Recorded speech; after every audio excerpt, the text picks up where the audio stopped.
Welcome to the Physical Product Movement, a podcast by Fiddle.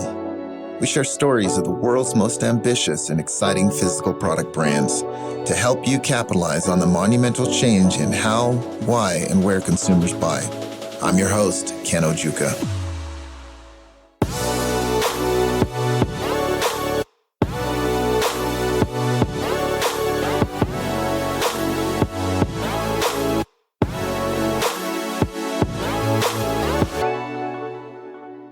In this episode, I talk with Justin Fenchel, CEO and co-founder of Beatbox Beverages.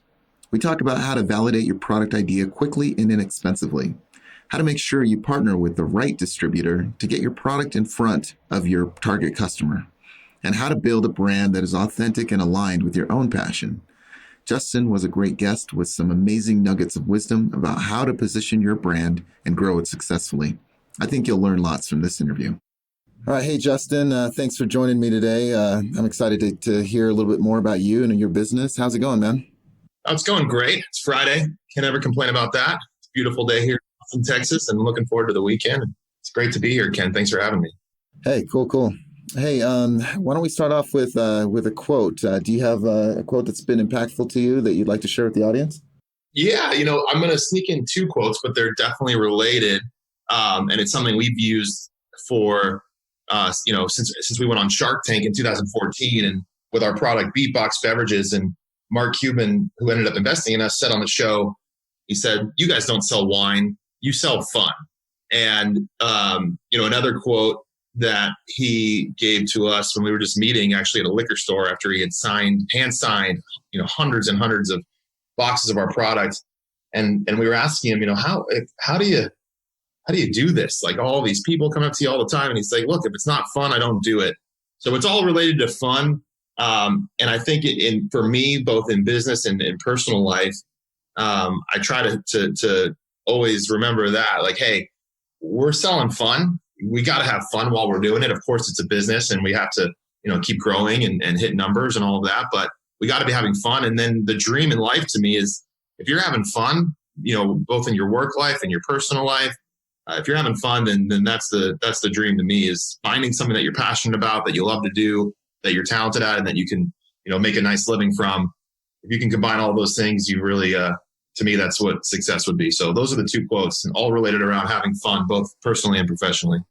Awesome. And we'll make sure to talk a little bit more about your experience with Shark Tank and Mark Cuban a little bit more. But why don't we kick it off by just having you tell us a little bit about yourself and where you're from, your background, and any hobbies that you might be into. Sure. So my name is Justin Fenchel. I grew up actually in Southern California. I lived there my whole life through undergrad, where I went to Pomona College, small college in Southern California. I was an economics major, and then I actually the first part of my career, I worked in finance. So I was a equity analyst for a wealth management firm in Century City, lived in the Santa Monica area for a few years, and, was very inspired. My dad started his company almost 26 years ago now out of our garage in Van Nuys, California, and has grown it to an amazing business. So I was always inspired by that and always wanted to get into entrepreneurship, but kind of found myself in this finance path. But when I was 27, I just woke up one day and I was like, you know what? It was a good living. It was a cool job, but I was like, I don't really want to do this the rest of my life. And so at that point, I moved to Austin, Texas, to go to the business school at the University of Texas to kind of get involved in entrepreneurship. And while transitioning, the idea of what is now Beatbox Beverages was kind of formed, but that's my background. Okay. So are you guys in Austin then? Is that where you're located? Yeah. So we founded the company in Austin, pretty much took it on almost as like a class project at the business school at the University of Texas. And for me, my passion, my hobbies, I love music. I have loved going to music festivals. I went to my first kind of major music festival in 2009. I went to Bonnaroo. And then from there went to Electric Daisy Carnival and Coachella and Austin City Limits. And we've been able, I talked about the finding something that you're passionate about and how to make a living from. But Beatbox was built out of music festivals and bringing people together and having a good time. So I've been to dozens of music festivals in the last few years. So I love that. I play guitar and love music and sports as well. And so just kind of very, very fortunate to be able to have started a company that is centered around something I'm super passionate about. Okay, very cool. So for people who don't know about Beatbox, what is it and what makes it unique in the market? Sure. So Beatbox is a 11.1% wine-based party punch. We call it the world's tastiest portable party punch. It comes in boxes. So we started with a 5-liter. If you've ever had like a box of Franzia, one of those bag and box products, it started as that, a 5-liter, 11% party punch in a bag and a box. We also now make single serves. They're 500 ml Tetra Packs, which if you've ever had like a coconut water or a muscle milk, that kind of cardboard, eco-friendly, portable packaging. And so it's just, centered around music and bringing people together. And what gave us the idea for it was really 3 major trends back in 2011, 2012, which was, one, box wine was showing up everywhere. It was at college parties, it was at kickball games, it was at tailgates, it was at beach trips and river trips. Box wine was always there because it was affordable, it was convenient, you could serve everybody. At the same time, there was this explosion in what is now called the FMB, flavored malt beverage segment. So you had companies like Four Loko, Bud Light Lime-A-Rita, Smirnoff Ice, Mike's Hard Lemonade. I feel like everybody probably has some sort of story of Four Loko in 2011. But that was really coming onto the scene. And the third trend was these music festivals that I talked about and falling in love with the idea of hundreds of thousands of people coming together for 2, 3, 4 days, with not a care in the world. It doesn't matter race, religion, sexual identity. None of it mattered other than just having an amazing time, being together and not having a care in the world for that period of time. And how do you create that? How do you capture that in a brand? And so all of those kind of trends we merged into and then flushed out into Beatbox, which became a wine-based, box packaging party punch at a high alc, great flavors, classic flavors like blue raspberry, pink lemonade, fruit punch, tropical punch, peach punch, really nostalgic flavors that you would recognize from drinking Gatorade as a kid, centered around music and bringing people together and just good vibes all around. Yeah, and I think that's one of the things you guys have done the best is just your branding. I think it's just amazing. I absolutely love it. How did you guys come up with it, and how do you think about it? Well, the first, when we did the 5-liter box, we wanted to develop it on as lean of a budget as possible. There was 5 original co-founders, and we all self-funded it for a total of $55,000, which sounds like a lot of money. But in the alcohol space, to get a product to market, actually built had a manufacturing little 800 square foot facility in Austin to get a product fully, vetted out, the marketing research, the legal permits, the manufacturing, buying all the boxes and the bags and getting it to market for $55,000 is almost nothing in the alcohol space. So we did it very lean. And we did that by using the lean startup model. So when we first had the idea, the first thing was well, before we start investing any serious money behind this, do people actually want it? And how can we figure that out for as cheaply as possible? And so for us, it was emptying out Franzia bags. We went on designcrowd.com and got a bunch of different submissions for box designs. You put on there hey, we're trying to make Four Loko meets Franzia kind of thing, right? And so we got submissions, and we wanted it to look like a speaker, like a boombox, just to be the centerpiece of the party, and tie it into this music theme. And so we put stickers on cardboard boxes. We filled up these for empty Franzia bags with vodka, Crystal Light, and food coloring. And we took different flavors and different alcohol percentages and different box concepts and just brought them around to different parties. And that was kind of the aha moment, was when we'd be at a pool party and everybody at the pool would be coming around trying to buy these makeshift boxes off of us or asking where they could buy it in Austin. And every time we did that, went to the kickball leagues where I loved playing adult kickball for many years, would bring them out there. And again, everybody coming by, it was the centerpiece. It was what people wanted to see. And they were used to just boring box wine, and this was something that was really cool. And so that gave us a lot of confidence that, okay, if we can make this thing, people will want it. And from there, we were just determined to figure out all of the legal permits and everything we had to do. I mean, alcohol is very, very highly regulated.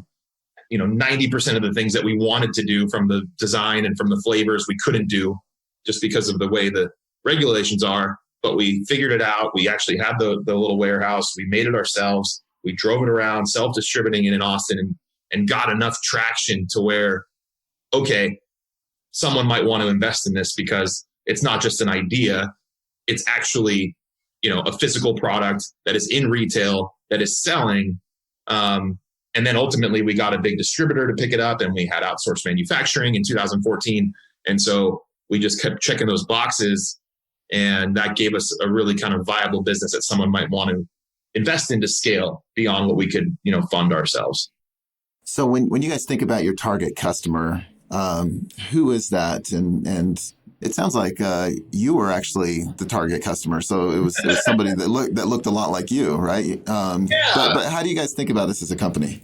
Totally. And I think that's why the brand has stayed and worked so well. I think there's a lot of brands that come out because someone, sees dollar signs and sees a hot growing category and tries to create something for that, but it isn't truly authentic. And for us, I was 27 when we started it. Amy was 23.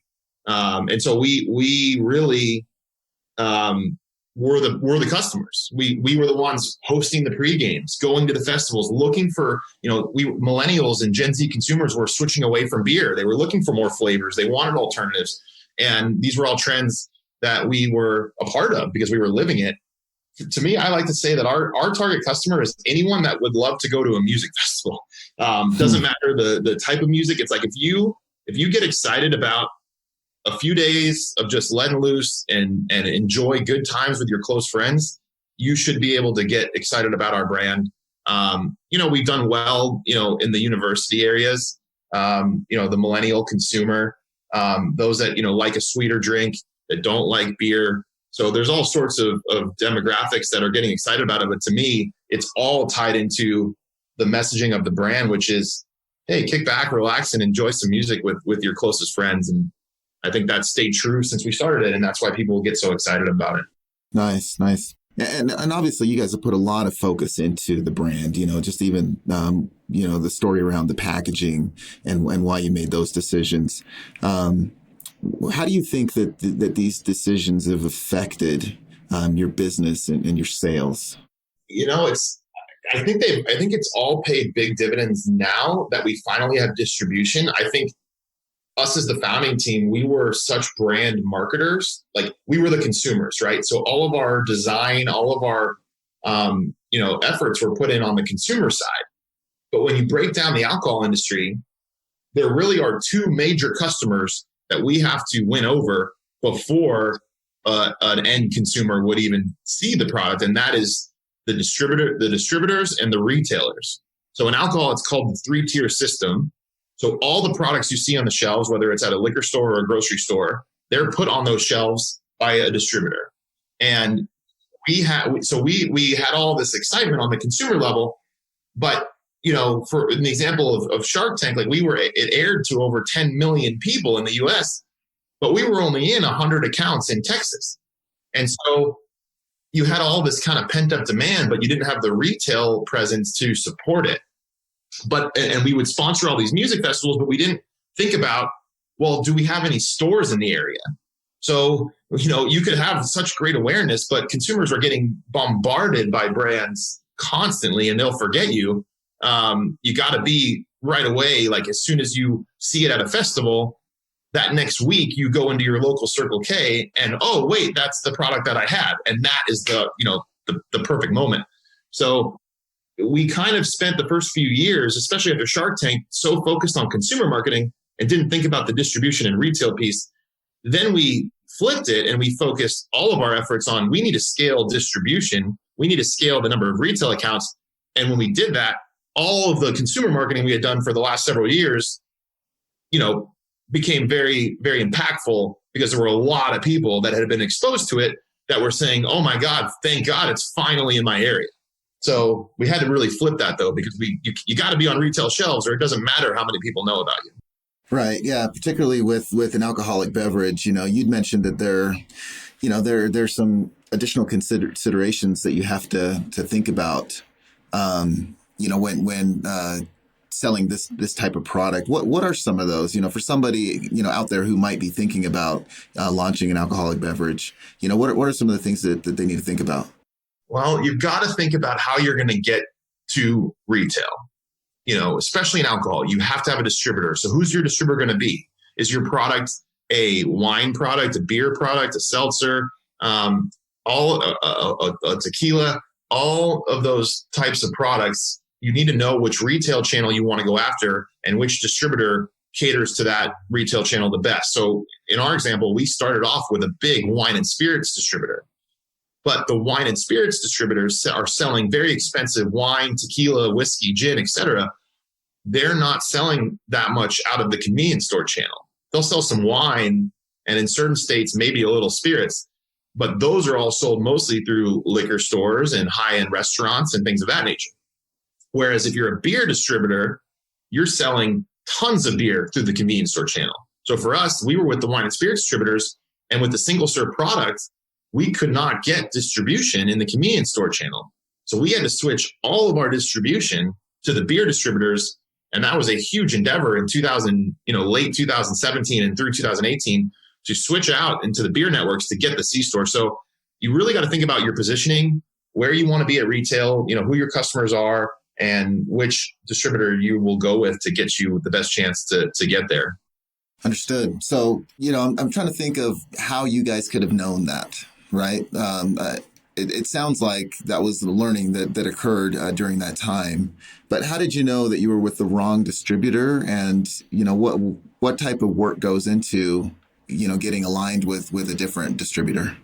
Yeah, totally had to learn it. There's really no way we could have known it other than, we eventually had some investors and advisors that kind of guided us on the right path. But we knew we needed to switch distribution in early 2017 when we kicked off with the single serve product and launched it in the main market we launched it in was Austin, and it was selling really well, but you'd go to the stores and they wouldn't have any more. And you would talk to the store buyers and he'd say, or she'd say, I haven't seen my rep. And, a guy that I knew that ran the independent accounts in Austin, independent being a individual convenience store that is, owned by an individual, it's not a chain, not a Circle K or a 7-Eleven. They would, one rep covered 300 of the 1,000 independent accounts in Austin. There is no way that one rep can cover 300 accounts. Now, if you go to the beer distributors, they're calling on every single independent convenience store account at least once a week, if not twice a week. And so it was that moment that we were like, we're never going to be able to scale the single serve product through the wine and spirits networks because it has to be in the convenience stores. And so we knew we needed to switch. In fact, we had one of our investors, and how you do it, just a lot of kind of networking, bringing in, advisors or new hires that have relationships that can get access to those distributors. But one of our investors, his name was John Potts. He was the VP of sales at Deep Eddy Vodka. And he came from our distributor on the wine and spirits side before Deep Eddy Vodka. And Deep Eddy Vodka was a very famous, successful alcohol company out of Austin that sold for a lot of money a few years ago. And he said, I've talked to all the folks at the distributor and they love you guys, but they're just not going to give you the service levels you need. And I'm only going to invest if you make the effort to switch to the beer distributors. And we started to look into it and we said, you know what, he's right. And then we hired a VP of sales that had come from Miller Coors and Sweetwater beer out of Georgia to kind of start that process. And then we doubled down on that. We actually hired, as president of the company for an 18-month kind of stint, guy, Mark King, who started Austin Eastsiders and had been in the beer space for over 35 years and knew every single distributor in Texas on the beer side. And when he came in, he was able to line up all of our distribution in Texas. We could never have done that on our own. So I think we learned, after Shark Tank, we launched in so many new states, and there was just at that point the 3 founders and an intern, and we very quickly realized that we needed to have a team. You got to hire, you got to delegate and bring in people that know the space, can do what you need to do. But at the time, we just didn't know. You don't know what you don't know, and you have to learn as you go and try and keep the business alive as long as you can while you're figuring it all out. Okay, awesome. Well, Justin, let's switch gears a little bit. We've talked around Shark Tank. Why don't you just give us some details how that came about and what kind of effect it had on your business? Sure. It was certainly a surreal experience. Back in 2013 was when we had the idea in 2011. We, used it as the business school project throughout 2011, 2012, and through 2013.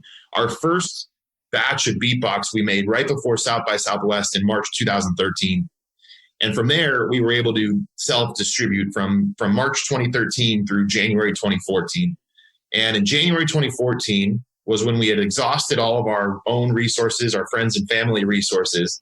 And at that point, we had our big distributor. We had outsourced manufacturing.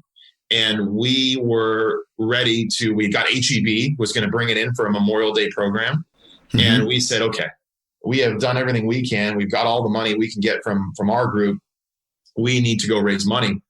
And we would be doing tastings around town. And Shark Tank back then, season 6, season 7 of Shark Tank were it was the big show. Number one, slot Friday nights, prime time. And everyone was talking about Shark Tank. And so we would be doing tastings and people would come up to us and say, oh my gosh, this is so cool. You should go on Shark Tank, as if you just, drove down to Sony Picture Studios and waited in line and got on the show. Right. It's not that simple. It's not that simple, but we looked into it and we just hit it from every angle. We thought, man, what a cool experience this would be. And it would be game changing. So we reached out to all the sharks, the producers that we saw on LinkedIn. We would hit them up, on all social media. We had our friends reach out to them. We got to one producer who said, look, I think it's cool. I can't guarantee anything. I can only tell you we won't throw your application away. That's all they could tell us, because they were getting 100,000 applications for 108 spots to air. So, yeah. But that was, to hustle like that and get a producer to say that is a big deal. And then they were looking at the same time, they actually were going to different cities to look for companies. And they happened to be coming to Austin during looking for University of Texas businesses in February, right before South by Southwest. And this was in 2014. And so we waited in line for a couple hours and auditioned, and, it said, oh yeah, we knew this producer who we talked to, and they loved our 30-second pitch. And, lo and behold, 2 weeks later, we got a call that said, you made it to the next round. And all that means is they cut it from about 100,000 companies to about a couple thousand. So, you still got a ways to go, but big step. Yeah, no doubt. You get assigned to a production, to 2 producers, and you have conversations with them each week, updating them on the business, going over your Shark Tank pitch if you're to do it. And each week they tell you, we love what you're doing, and we're going to chat next week. But if they don't, they'll tell you, if you don't hear from us, we made the decision to not move forward. So you're like, okay, great, nervous every week. Are we going to get another call? Are we going to have an update? And meanwhile, we're still needing to raise money because we have to produce inventory for HEB and we have to run our business. So the whole time you don't know if you're going to actually make it, but you have to go under the assumption that you are, because you have to prepare as such, and you can't screw up a Shark Tank deal by raising money before that. So we just had to keep stretching it out. And we were reading all the books from the Sharks, and we had a good feeling. We were just the way the producers were talking to us, we just kind of felt like our product was super unique. It was very millennial driven, which was the type of viewer they wanted to attract. And they couldn't have liquor on the show, but they could have wine. And so we were a wine fun product. And so we just felt kind of good about it. And then I think it was in May, about a month before the filming, where they said, we're going to fly you out to LA. So then it was okay, that's a great sign. They actually fly out about 150 to 200 companies because even after you film or do your dress rehearsal, and nothing's recorded, like nothing's scripted, but they just have you kind of do your pitch in front of all the producers, and they're cutting people then that they think might not be good for TV. So, but we got out there and we ended up, they put you in a hotel, and it's you can't, there's all these, they filmed the entire season in 2 weeks, one in June, one in September. And so we were just kind of, going through it. It feels like a dream. And on Monday, so we did our little first pitch on Friday to all the producers. On Sunday, they call us and say, congratulations, you're going to actually film for the Sharks. So that was exciting. And then on Monday, we came out to the trailer. We were in there for a few hours, just kind of waiting. And then, of course, like after you've been waiting for a few hours, they rush you to the set. And we were in there for probably an hour, maybe an hour and a half. Who knows? And they edited it down to the 10-minute pitch you see on TV. But, we were very over prepared. We prepared like crazy. I mean, even filming ourselves answering questions to see not only how we answer them, but how we looked while we answered them. We had our friends grill us as Sharks, our professors from the business school grill us as Sharks, and some of our advisors. So we were very prepared, and we knew our business, knew our numbers, knew how we were going to scale it. And they actually all ended up making offers, which was amazing. Barbara kicked it off, and then Mr. Wonderful made an offer, and then Mark made an offer. And we assigned different values to all the Sharks the night before. Okay, they all would add value to the business, but in different ways. Mr. Wonderful is in the wine business, so he obviously can understand the distribution. But when Mark said, you guys don't sell wine, you sell fun, you can just see that moment of all of us being like, okay, great, like he gets it. We wanted him to begin with. And he offered $600,000. We came in asking for $200,000 for 10%. And Barbara offered $400,000 for 20%. Mr. Wonderful said he was worth twice as much as Barbara because he had the wine experience. So he offered $200,000 for 20%, cutting her value in half. And Mark was quiet the whole time, but eventually they all turned to Mark and said, what do you think? And Mark said, look, I love what you're doing. You don't sell wine, you sell fun. I'm going to offer you $600K for a third of the business, but you got to tell me what you want to do. And we were like, oh my gosh, this moment's happening. And we kind of knew that Mark wanted larger percentages of the business from all the shows we watched. I mean, he had said before, I don't get out of bed for 10% of a company. So we knew he was going to want more equity. We also knew he was the only billionaire up there that if he really wanted something, he's not going to lose a deal because of a little extra money. And so in that kind of moment, finally responded back to him and said, look, we didn't think we were going to give up a third of the business. And he said, well, just counter, tell me what you want. And right away just said, would you do $1 million for a third? Taking his offer up from $600K. And I mean, I'm telling you, less than a second, he looked down at the paper and goes, yep. We were like, what? So that was that. He came upstate. Nice. He shook our hands. He said, don't take those boxes. Those are mine. And he said, let's go. And right away afterwards, they put you back in the trailer, and they actually, the ABC sends out a psychologist. They send out a therapist because, for better or worse, a lot of people, it's their entire lives, and they sometimes get crushed out there, and it can be really traumatizing. So the therapist came to our trailer and was like, I heard it went well in there, but are you guys okay? And we were like, oh yeah, we're okay.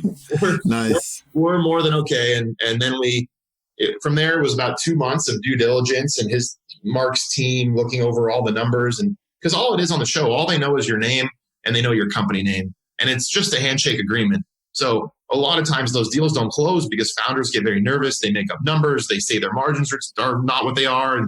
And so a lot of those deals don't end up actually closing. But ours closed with Mark a couple months later. And he's been an amazing partner. I mean, having that, that gave us instant credibility of, okay, if Mark is going to put $1 million, which is still to this day a top 5 deal on the show by dollars. If Mark's going to do that, then we should be taking a look at this, whether I'm a distributor, I'm a retailer, or a consumer. So it definitely gave us huge credibility as founders and that our product was something that was going to, potentially be really successful. That's a very cool story. So if you had to, kind of name some of the reasons you think that they eventually, chose you and aired your recording, what do you think? What do you think that was? Why did they choose your product? Yeah, I think one, it's a TV show. If you're trying to get on Shark Tank, which I think if you have the option to go on Shark Tank, you should go. I mean, what a platform to get millions of eyeballs on what you're doing. But I think it was the uniqueness, the millennial, like the millennial aspect, the younger demographic, the vibrant colors, and the passion and the energy that we brought. And again, it's a TV show. They're even though it's as real as it gets in there, they're still trying to get ratings and make good TV. So you have to be excited. They're seeing tens of thousands of companies. You need to be different, exciting, and a lot of fun that is going to make great TV. And so I think that's what we were able to bring, was a very unique product that had never been on the show like that. They, as I said, they only could do wine. So there was no like really kind of party puncher, alcohol, liquor-based products. And we just we're super passionate. We rehearsed, we practiced, we were excited. And I think all of those factors. And then again, the pre-work, the hustle to even get a producer to acknowledge that they were going to look at our application. I mean, so every step of the way, we just hit it from every angle, and it worked out for us. Yeah, even the research to know what kind of deals Mark was doing and what percentage he wanted to see in a company that he invested in.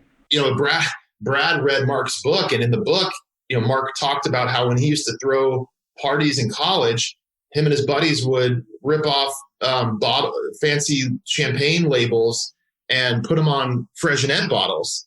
And so that it was, people would think they were drinking fancy champagne. And so we Brad made sure to bring that up in the tank. I said, Mark, you remember when you were ripping off bottles of, Freshenet? Imagine if you had this. And Mark was like blown away, right, at the level of kind of knowledge. And we knew that Lori's brother liked to drink beer on the golf course. Like she had mentioned that in one of her books or website. I don't know where it was where we found it. And we brought that up. And, it's those little things that go such a long way. And that goes for anything. If you're meeting a potential new client or a business partner or an investor, doing that extra step of research. And we've done that, every step of the way, of knowing, even a little thing like where do they go to college, or what do they put on their, LinkedIn of hobbies or things that you can just kind of casually throw into the conversations and get people talking about themselves. It really is a powerful tool that I think people underestimate, or think that they know their business so well that they can just go in there. But those little extra things go so far, and I can't emphasize that enough. So what kind of results did you see from Shark Tank? You mentioned, changed your relationships with distributors or potential distributors. What was the impact? The impact was huge. And looking back, I wouldn't change anything, because we got to where we are now through all this, but it put us on a very unique growth path. So as a company, we were not ready for national scale by any stretch of the imagination. I mean, we were in 100 stores in Texas, some convenience stores, some liquor stores, 100 total. There are 250,000 wine license accounts just in the off-premise. So not even bars and restaurants, just, grocery stores, convenience stores, liquor stores. We were at 100. And all of a sudden, a month after the show airs, we're in Bentonville, Arkansas, talking to the buyers of Walmart about how fast can we put this in 2,000 Walmarts. And we were like, we don't even have the permits to sell outside of Texas yet. But our distributor, Republic National, was in 23 states, and they were so excited. They said, we want to put you in all 23 states. And we said, okay, we just went for it. And because we're like, well, maybe everyone that's on the show, we'll get it there and they'll buy it, and we made it. I mean, that was absolutely not the case. We didn't have any clue how to manage national alcohol distribution. We didn't have any clue how to manage retail programs with a company the size of Walmart and how difficult that is. We just had our eyes wide open. And so we launched in all these states and shipped product, and the load in to the distributors was okay, but we had no clue what actually drove a repeated customer, a repeated sale at the store. And so our sales grew. I think we did 200,000 in 2014, and just from all the new load-ins in 15, I think we grew to 600,000 or 700,000, and then in 16 we only grew to 700,000. We were flat, and we were still losing a lot of money. And so we really were like, oh my gosh, we have such a great brand, we have such a great story, but we're not in the business to grow 10% a year. We need to be doubling. And that's when we spent a lot of time through 2016 developing the single serve and launching that and hiring. We've raised another $10 million since Shark Tank. In fact, we're still raising. We actually are raising on a crowdfunding for equity platform on WeFunder, which has been really cool to see. We have over 1,100 individual investors on that. But we've raised over 10 million since the show to kind of figure out the right model. We had to hire a team. We had to switch distribution. We've launched new products. So all of that, Shark Tank, but I don't think we would have been able to raise the next round without Shark Tank. There was a lot of people that saw that and wanted to invest because they said, if Mark Cuban invested, that's good enough for me. So I think without Shark Tank, we wouldn't have had the credibility and we wouldn't have been able to keep the business going like we had. But it definitely put us on a path that we would not have done if we didn't go on national TV. Understood. And so you mentioned that there were a lot of things you didn't know about national distribution and that you weren't ready for. What are some of the specifics of that? Well, wholesalers distributors have thousands of SKUs, and a lot of them are by very, very big companies. The Constellations of the world, the Anheuser-Busch's, the Diageo's, the Molson Coors, the Mark Anthony brands, which does White Claw and Mike's Hard Lemonade, or even Boston Beer Company that does Truly and Sam Adams and Twisted Tea. Huge suppliers.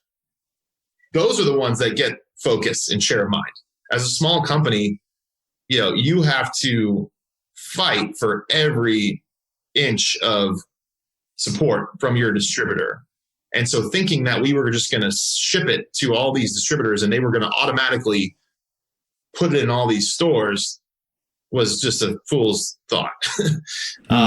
So managing them, meaning who are the right contacts at the distributor that manage the chains? Who are like, what sort of programs do they like to see, whether it's incentives or display activity? Which chains do we want to be in? And can we even get to them for programs and learning what pricing promotions and how to account, how to put those in place so that you could have an entry level, like an intro price legally across markets. And I mean, there was an endless amount of things that we just had no clue on that you need to know, to even people that have worked in the distribution to have on your team to know what levers to pull to get the product to market. Because as any individual, maybe you can hit 10 accounts a day. And so that might be 4 days a week, 1 day in the office for admin day, maybe 40 accounts in a week. You're never going to scale. Distributors have 50, 100, 200, 300 sales reps covering a market. You have to figure out how to get them excited and what motivates them to be successful in this industry. I see. That's a great story. And I'm sure there's many other lessons, right? This has been years in the making. Let's switch gears just a little bit. We're recording this towards the end of January 2021, and 2020, obviously COVID's been a big factor. How has that affected your business? Yeah, I mean, it certainly affected our business as it did everybody's. In March of 2020, it was very scary. We, everything was shutting down. We didn't know what to expect. And as a company, we weren't, profitable yet. And so we were definitely reliant on the capital markets and our investors. And there was a lot of fear. And we didn't know if we could raise any money and keep things going. Fortunately, as an alcohol company that doesn't sell at all really in bars and restaurants, all of that money that was being spent in bars and restaurants was being moved towards convenience stores and grocery stores and liquor stores. It wasn't that, there was all those stories that people are drinking so much more. By the numbers, actually, they weren't drinking. It wasn't that total dollars of alcohol was that much more. It was just that all of it was being spent in just a few areas. So it's like the shelves were getting, annihilated because so many people were buying large pack volume alcohol out of the grocery stores and liquor stores. But for us, that played right into where we were sold. And so right. in May and June and July, we saw a huge increase in our rate of sale. And it was partially because we launched some new markets, but a lot of it was just that our product was working so perfectly for the only thing you could do, which was be at home or go to the park, or be outdoors at the beach. And our product as a cardboard kind of resealable container is perfect for that. The one area where we had to really pivot was our marketing strategy, which had predominantly been major music festival sponsorships. And we had to pivot all digital very, very quickly. And we did, I think our marketing team did a phenomenal job. And the number of impressions in store locator business, like we threw our own virtual house party with some of our influencer investors. We did a whole Beat Boring campaign, saying, look, fun isn't canceled. Maybe you can't go to the festival, but fun isn't canceled. And how, send us your submissions of ways that you're having fun with Beatbox, at home with your, social bubble or your friends. And that really resonated. And we aligned, like Rolling Loud is one of our biggest music festival partners. They had like a sweet NCAA, March Madness bracket of the 64 best moments at Rolling Loud. And we were the sponsor of that. So, lots of impressions and on social media. I mean, everybody was just on their phones for like 2 months straight. And so that was really powerful. And, we've still done a great job with digital and influencer marketing. And funny enough, like even without the music festivals, the number of people that were visiting our store locator throughout the summer and into the fall of 2020 went from about maybe 1,000 unique people a week to 7,000-8,000 people a week were looking for our product. And we were able to really scale distribution through that. So the silver lining in what was an absolutely crazy year was that our business, fortunately, was able to not only survive, but really thrive. And the numbers will be even better this year as we continue to expand in new markets and get more marketing and more awareness. And it's just working. So it's been a lot of fun. Nice. All right. So what's next for Beatbox? Do you have any other products in the pipeline? What are you excited about? Yeah. Well, for Beatbox, we have quite a few. We're launching 5 new states and Puerto Rico here in the next few months. We're launching Pennsylvania, New Jersey, Colorado, Montana, and several more markets in Wisconsin and Missouri. We're also launching, so the product itself is 11.1% alcohol. It's low sugar, only 8 grams of sugar per serving. It's gluten-free, but we are launching a 6% version that is 0 sugar and natural flavors, natural ingredients. So that's coming out in March or April. And we think that's going to be really, really cool to kind of broaden the demographic and kind of take a lot of that better for you segment that is looking for more flavor. You're seeing a lot of the big soda companies, Mountain Dew is just coming out with a 0 sugar, but very full flavor, Mountain Dew flavor. So I think that's where the puck is kind of going. So we'll be doing that. And then we actually, because of the success of Beatbox in 2019, we pivoted to name our company FutureProof Brands and launched a couple other products underneath that umbrella. I mean, Beatbox is still, 99% of the revenue, but we did incubate a hard seltzer and a canned wine, trying to, capture some of the trends and leveraging our distributors that were looking for more alternatives to beer. But of course, trying to launch a brand new brand in 2020 was not going to happen. So we just kept the focus on Beatbox, and because it's doing so well, it continues to be the focus. But we are positioned, we have about 220 distributors across 34 states now.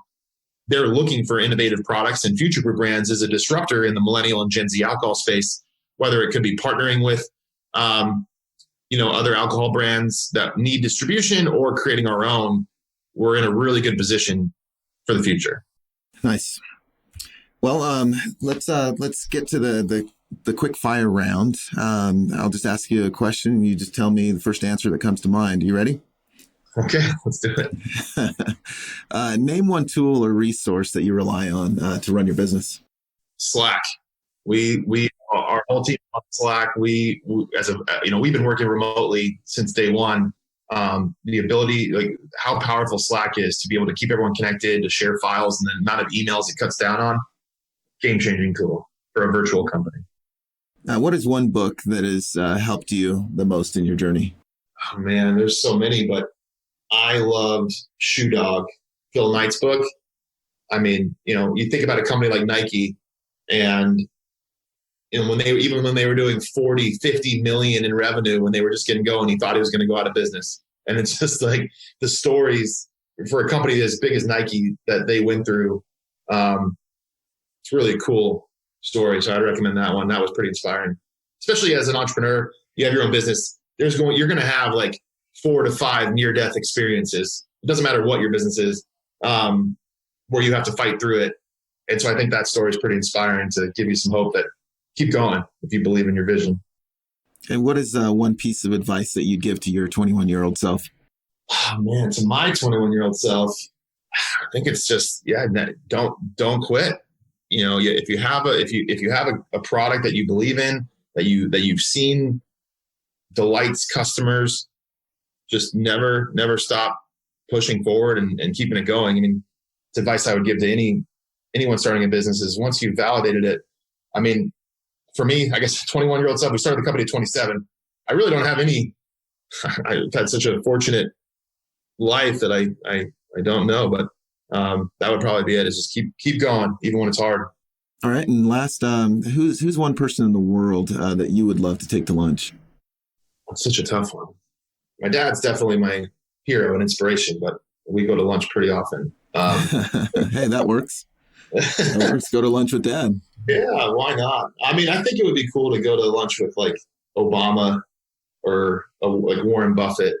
I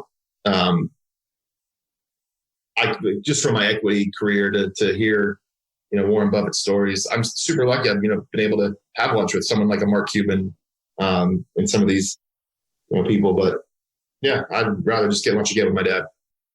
Okay, awesome.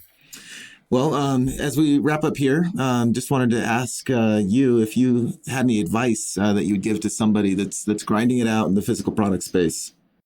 Yeah, I mean, it's definitely read books. These are folks that are taking the time to share a wealth of knowledge that takes a long time to acquire. Think about all of the things that we had to learn just in this one industry. If you can just get a few tidbits out of a book that stick with you, just read more. I would say definitely, we went over it, but once your idea is validated and you truly believe in it and you were passionate about it, just keep going. And then I also think like everyone's situation is different. It's not like, you definitely don't want to go all in on something until you've been able to validate the idea and know that it's going to be successful. But that's also very difficult because you're working a full-time job to, make a living and are trying to work to create a company, which takes all of your effort. So it's kind of a chicken and the egg. But I definitely think as much as you can, if you're working a job and you're like, I'm tired of this job, I have this idea, don't mortgage your house. Don't, take on a ton of debt, until you have enough evidence that this thing's going to be, has a lot of potential. I think I've heard some really horrible stories of folks that went all in because they were so in love with their idea, but never once validated it and put themselves in really bad spots. So as much as you can, get your idea validated by people outside of your core circle before you kind of go all in on it. Yeah, and I think that you gave us some really good tips on how to do that at the top of the show. So, and even just that Lean Startup book, I think it gives you a lot of techniques on how to validate an idea. Yeah, no, definitely. That's a great one. And there's all sorts of ones out there. But definitely read and got to be passionate too. I think that's definitely an important one. Is like for me, I love bringing people together, hosting pre-games, having a good time, going to music festivals. That was marketing for us. And it was like, I can't believe I'm working right now. And you have to be passionate, because once you're all in, you are all in. I mean, the sacrifices that you have to make from a personal level and relationships and the amount of time and energy. And, I don't have any kids. I'm not married, but for people that do, like, you got to think about those things. You have to be passionate about it, because if you're not, you will get smoked by someone else who is. And don't just go into something because you think you can make a lot of money from it, or, someone told you you should, you have to love it, because it will be your life.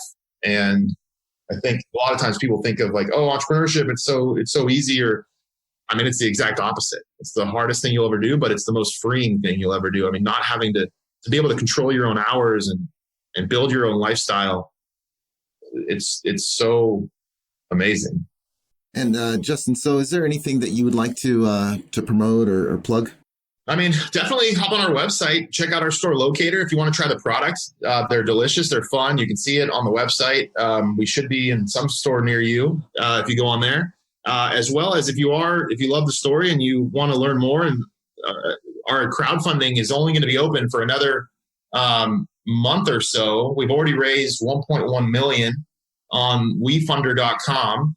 But if you, for as little as $100, you can invest with us and be a part of the story. So definitely check that out. There's actually a link to it on our website. But we'd just love to have you experience what millions of people have, which is having a great time, enjoying some delicious party punch, and listening to some good tunes. So. All right. And the website is beatboxbeverages.com. That's correct. And in order to find the crowdfunding, you said it's wefunder.com. Is that right?